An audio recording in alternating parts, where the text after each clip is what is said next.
Bismillahirrahmanirrahim. Keadaan manusia saat bangkit dari kubur. Ketika setiap orang duduk di atas kuburannya, di antara mereka ada yang telanjang, ada yang berpakaian putih, dan ada yang berpakaian hitam. Ada yang memiliki cahaya seperti lampu yang besar, ada yang memiliki cahaya seperti matahari.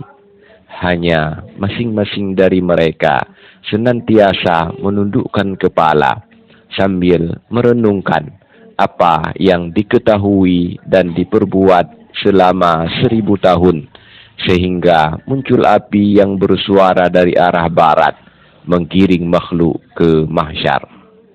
Kepala makhluk itu dibuatnya bingung, baik manusia, jin, binatang liar maupun burung. Masing-masing mengambil amalannya dan berkata, bangunlah dan pergilah ke mahsyar. Barang siapa yang ketika itu memiliki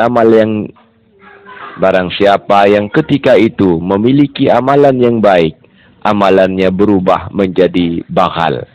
Ada yang amalannya berubah menjadi keledai, dan ada yang menjadi biri-biri. Kadang-kadang amalan itu membawanya dan kadang-kadang melemparkannya. Bagi masing-masing mereka dijadikan cahaya yang terpancar dari hadapannya dan juga dari sebelah kanannya. Cahaya itu berjalan di hadapannya dalam kegelapan. Inilah makna firman Allah Subhanahu wa ta'ala. Cahaya mereka memancar di hadapan dan di sebelah kanan mereka. Sementara itu, di sebelah kirinya tidak ada cahaya, melainkan kegelapan pekat yang tidak ada seorang pun dapat melihat. Disitulah orang-orang kafir dan orang-orang yang ragu tersesat. Orang mukmin memandang kekuatan kepekatannya, lalu memuji Allah atas limpahan cahaya yang memberi petunjuk di dalam kesulitan itu. Ia berjalan di hadapan mereka sebab Allah menyingkapkan kepada hamba mukmin yang diberi nikmat itu ihwal orang-orang sengsara yang disiksa untuk menjelaskan kepadanya jalan-jalan faedah. Sebagaimana diperlihatkan kepadanya perbuatan penghuni surga dan penghuni neraka. Allah Subhanahu wa ta'ala berfirman, maka ia meninjaunya, lalu ia melihat temannya itu di tengah-tengah neraka menyala-nyala. Juga firman Allah Subhanahu wa ta'ala, dan apabila pandangan mereka dialihkan ke arah penghuni neraka, mereka berkata, wahai Tuhan kami, janganlah engkau tempatkan kami bersama-sama orang-orang yang zalim. 4 hal tidak diketahui kadarnya kecuali 4 hal yang lain, yaitu tidak mengetahui kadar kehidupan kecuali orang-orang mati, tidak mengetahui kadar kesengsaraan kecuali orang-orang senang, tidak mengetahui kadar kekayaan kecuali orang-orang fakir, dan tidak mengetahui kadar kesehatan kecuali orang-orang sakit. Di antara manusia ada yang berjalan di atas kedua kakinya dan di atas ujung-ujung jemarinya. Ada orang yang cahayanya sesekali padam dan sesekali menyala. Cahaya mereka hanya diberikan menurut kadar keimanan mereka. Kecepatan langkah mereka pun menurut kadar amalan mereka. Dalam hadis sahih disebutkan bahwa seseorang bertanya kepada Rasulullah sallallahu alaihi wasallam, bagaimana kami berkumpul di mahsyar, wahai Rasulullah? Beliau menjawab, 2 di atas unta, 5 di atas unta, dan 10 di atas unta. Makna hadis ini, wallahu a'lam, adalah bahwa suatu kaum saling bertemu di dalam Islam. Lalu Allah Subhanahu wa ta'ala merahmati mereka. Dari amalan mereka itu diciptakan untuk mereka seekor unta yang mereka kendarai. Hal itu disebabkan lemahnya amalan mereka karena mereka itu bersekutu. Karenanya mereka seperti kaum yang keluar dalam perjalanan yang jauh yang tidak ada orang lain bersama mereka. Di antara mereka ada yang membeli seekor binatang tunggangan yang membawanya, maka 2 atau 3 orang bersekutu di dalam membayarnya. Mereka membeli seekor binatang tunggangan yang mereka giring di jalan. Kadang-kadang untuk membeli seekor onta saja bersekutu 10 orang. Hal itu disebabkan tangan mereka menggenggam harta, yakni mereka tidak menggunakannya, tetapi mereka diberi keselamatan. Oleh karena itu, beramallah, niscaya Allah menunjukkan kepadamu amalan yang akan menjadi seekor unta untukmu yang terhindar dari persekutuan. Ketahuilah bahwa hal itu merupakan perniagaan yang menguntungkan. Adapun orang-orang bertakwa itu adalah perutusan, sebagaimana hal itu difirmankan oleh Allah Subhanahu wa taala. Ingatlah hari ketika kami mengumpulkan orang-orang yang bertakwa kepada Tuhan yang Maha Pemurah sebagai perutusan yang terhormat. Di dalam hadis Bukhari disebutkan bahwa pada suatu hari Rasulullah sallallahu alaihi wasallam bersabda kepada para sahabat, ada seseorang dari Bani Israel yang mengerjakan banyak kebaikan sehingga ia dikumpulkan bersama kalian. Para sahabat bertanya, apa yang ia perbuat? Beliau menjawab, ia mewarisi harta yang banyak dari bapaknya. Lalu ia membeli sebidang kebun dan membagikannya kepada orang-orang miskin. Ia berkata, ini adalah kebun saya di sisi Allah. Ia pun membagi-bagikan uang yang banyak kepada orang-orang lemah. Ia berkata, dengan uang ini saya membeli budak perempuan dan laki-laki dari Allah. Ia memerdekakan banyak budak. Ia berkata, mereka adalah para pelayan saya di sisi Allah. Lalu pada suatu hari ia melihat orang buta. Ia melihat kadang-kadang orang itu dapat berjalan dan kadang-kadang tersungkur. Karenanya ia membelikan untuknya kendaraan yang dapat membawanya ke tempat yang ia kehendaki. Ia berkata, ini adalah kendaraan saya yang akan saya tunggangi di sisi Allah Subhanahu wa ta'ala.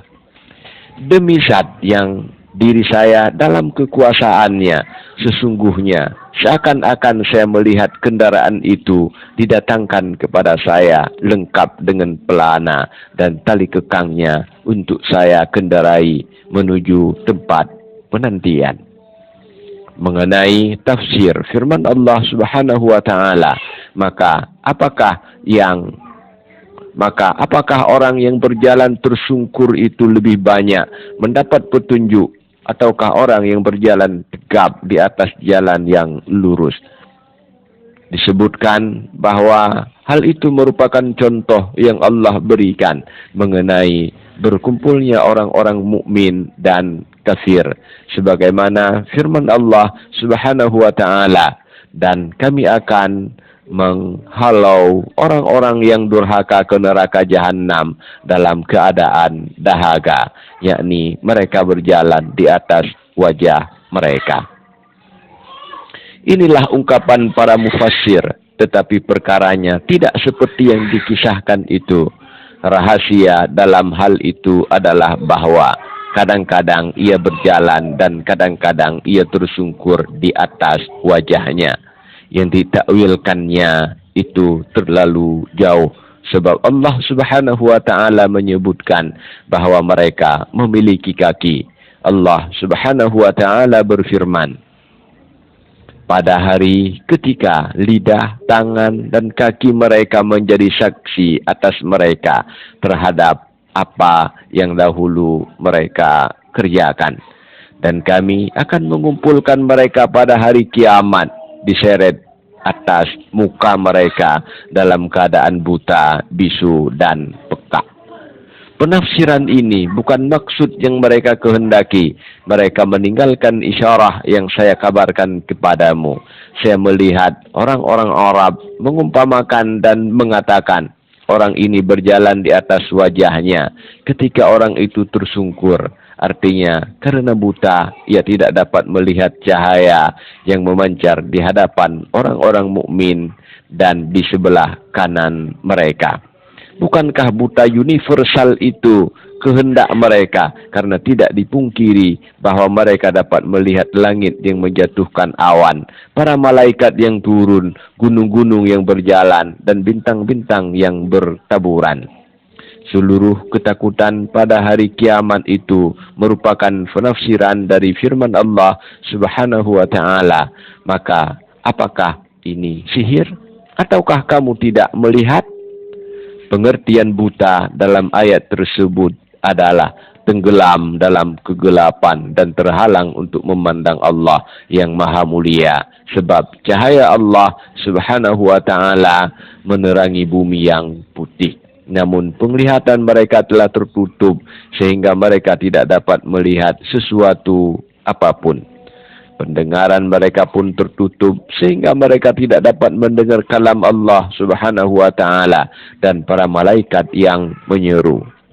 Tidak ada kekhawatiran terhadapmu dan tidak pula kamu bersedih hati.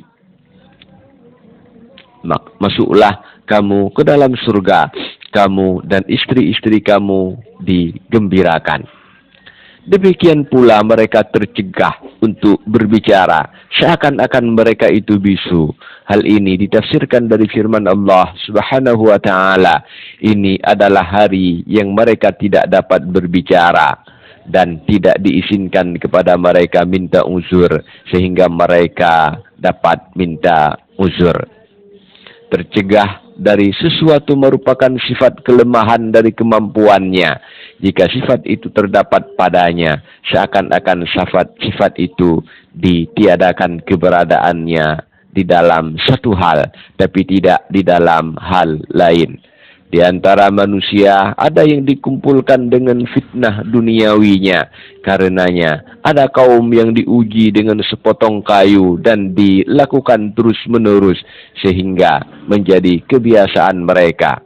Ketika salah seorang dari mereka bangkit dari kuburnya, ia mengambil sepotong kayu itu dengan tangan kanannya, lalu melemparkannya. Ia berkata, semoga Allah menjauhkanmu dari rahmatnya. Engkau telah melalaikanku dari berzikir kepada Allah. Tetapi kayu itu kembali kepadanya dan berkata, aku akan tetap menemanimu hingga Allah memberikan keputusan di antara kita. Dia adalah sebaik-baik yang menghukumi. Demikian pula pemabuk dibangkitkan sebagai pemabuk, pengecut dibangkitkan sebagai pengecut, dan setiap orang dibangkitkan menurut keadaan yang mencegahnya dari jalan Allah. Seperti itu pula yang disebutkan dalam hadis sahih. Peminum khamar akan dikumpulkan sementara botol tergantung di leher mereka dan cawan tergenggam di tangan mereka. Tubuh mereka lebih bau daripada setiap bangkai di muka bumi.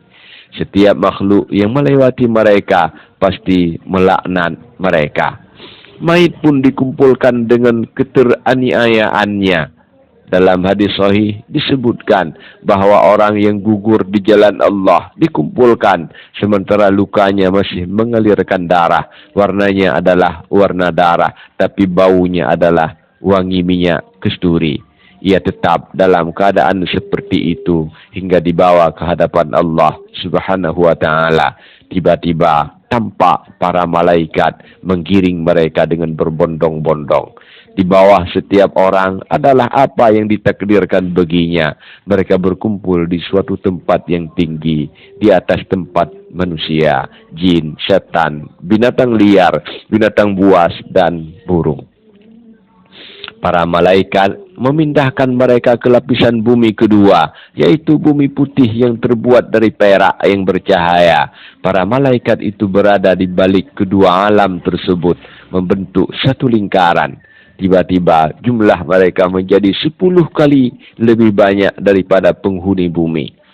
Kemudian Allah Subhanahu wa Ta'ala mengeluarkan titah kepada para malaikat langit kedua. Lalu mereka membentuk satu lingkaran. Tiba-tiba jumlah mereka berlipat menjadi 20 kali jumlah sebelumnya. Setelah itu, para malaikat langit ketiga turun. Lalu mengelilingi semua yang ada dengan membentuk satu lingkaran. Tiba-tiba jumlah mereka berlipat menjadi 30 kali. Kemudian para malaikat langit keempat turun. Mereka mengelilingi semua yang ada dengan membuat satu lingkaran. Dan jumlah mereka berlipat menjadi 40 kali. Kemudian para malaikat langit kelima turun. Mereka mengelilingi semua yang ada dengan membentuk satu lingkaran. Jumlah mereka berlipat menjadi 50 kali. Kemudian para malaikat langit keenam turun. Mereka mengelilingi semua yang ada dengan membentuk satu lingkaran. Jumlah mereka 60 kali lipat dari jumlah yang ada. Kemudian para malaikat langit ketujuh turun. Mereka mengelilingi semua yang ada dengan membentuk satu lingkaran. Jumlah mereka 7 kali lipat dari yang ada. Ketika itu, makhluk-makhluk bercampur. Sebagiannya berbaur dengan sebagian yang lain. Sehingga kaki tidak dapat digerakkan karena sangat berdesak-desakan. Manusia tenggelam dalam lautan keringat. Dalam keadaan yang berbeda-beda. Ada yang keringatnya sampai telinga. Ada yang sampai dada. Ada yang sampai kerongkongan. Ada yang sampai bahu. Ada yang sampai lutut. Di antara mereka, ada yang berkeringat sedikit seperti yang duduk di kamar mandi. Ada juga yang terkena basah seperti orang kehausan ketika minum air. Ahli ar-ra'i adalah para pemilik al-kursi. Dan ahli al-ka'bain adalah kaum yang mati tenggelam. Para malaikat menyuruh mereka, tidak ada kekhawatiran terhadapmu dan tidak pula kamu bersedih hati. Sebahagian orang arif mengabarkan kepada saya bahwa mereka itu adalah orang-orang yang bertaubat. Al-awwabin seperti Al-Fadil bin Iyad dan lain-lain. Nabi sallallahu alaihi wasallam bersabda, orang yang bertobat dari dosa adalah seperti orang yang tidak pernah berdosa. Dalil itu sangat jelas. Ketiga, kelompok ini yaitu ahli ar-ra'i, ahli ar-rash, dan ahli al-qab adalah orang-orang yang berwajah putih. Sementara yang lain adalah orang-orang berwajah hitam.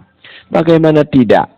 Ada kegelisahan, keringat, dan keterjagaan sementara matahari sangat dekat pada kepala mereka, sehingga kalau seseorang menjulurkan tangannya, panasnya bertambah 70 kali. Seorang ulama salaf berkata, kalau matahari terbit di atas bumi seperti keadaannya pada hari kiamat, tentu bumi ini terbakar, batu meleleh, dan sungai-sungai mengering.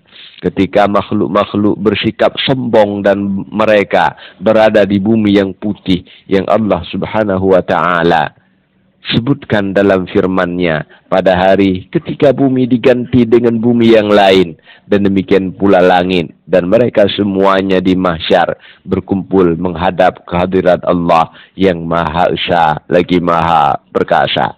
Di mahsyar mereka berada dalam berbagai keadaan. Raja-raja penghuni dunia adalah seperti semut kecil, sebagaimana diriwayatkan dalam hadis tentang sifat orang yang sombong. Bukan tubuh mereka yang menyerupai semut kecil, melainkan kaki orang-orang menginjak mereka, sehingga mereka menjadi seperti semut kecil di dalam kehinaan dan kerendahan mereka. Ada kaum yang meminum air dingin, segar dan jernih. Anak-anak mengelilingi bapak-bapak mereka dengan membawa gelas berisi air dari sungai-sungai di surga untuk memberikan minum kepada mereka. Diriwayatkan dari seorang ulama salaf yang soleh bahawa ia tidur lalu bermimpi. Di dalam mimpinya ia melihat kiamat telah ditegakkan. Seakan-akan ia berada di tempat perhentian dalam keadaan kehausan. Ia melihat anak-anak kecil memberi minum kepada orang-orang. Lalu ada seorang yang memanggil mereka, "Bawakan kepadaku air minum." Salah seorang dari mereka bertanya kepada saya, "Adakah anakmu di antara kami?" Saya jawab, "Tidak." Ia berkata, "Jadi engkau tidak memiliki anak?" Dalam hal ini terdapat keutamaan menikah lalu memiliki anak. Anak pemberi minum ini memiliki syarat-syarat yang saya sebutkan di dalam kitab Al-Ihya. Ada kaum yang pada kepala mereka didekatkan naungan yang melindungi mereka dari panas. Naungan itu adalah sedekah yang baik yang selalu ia keluarkan di dunia. Mereka senantiasa begitu selama 1000 tahun. Hingga ketika mereka mendengar suara sangkakala yang saya jelaskan di dalam Al-Ihya. Ini termasuk rahasia Al-Quran. Hati menjadi takut dan pandangan tertunduk karena kerasnya suara itu. Kepala kaum mukmin dan orang-orang kafir mengira bahawa hal itu merupakan azab yang menambah ketakutan kiamat. Tiba-tiba Arash yang dipikul 8 malaikat berjalan di hadapan raja mereka dengan perjalanan 20.000 tahun. Barisan para malaikat dan jenis-jenis awan melantunkan suara tasbih yang tidak dapat dipahami sehingga aras itu menetap di bumi putih yang Allah Subhanahu wa taala ciptakan untuk kepentingan ini secara khusus. Karenanya kepala-kepala itu tertunduk, terkurung dan tertahan. Manusia ketakutan, para nabi, para ulama dan para wali cemas terhadap azab Allah yang tidak ada sesuatu apapun yang mampu menahannya. Wallahu a'lam bishawab. Walhamdulillahi rabbil alamin.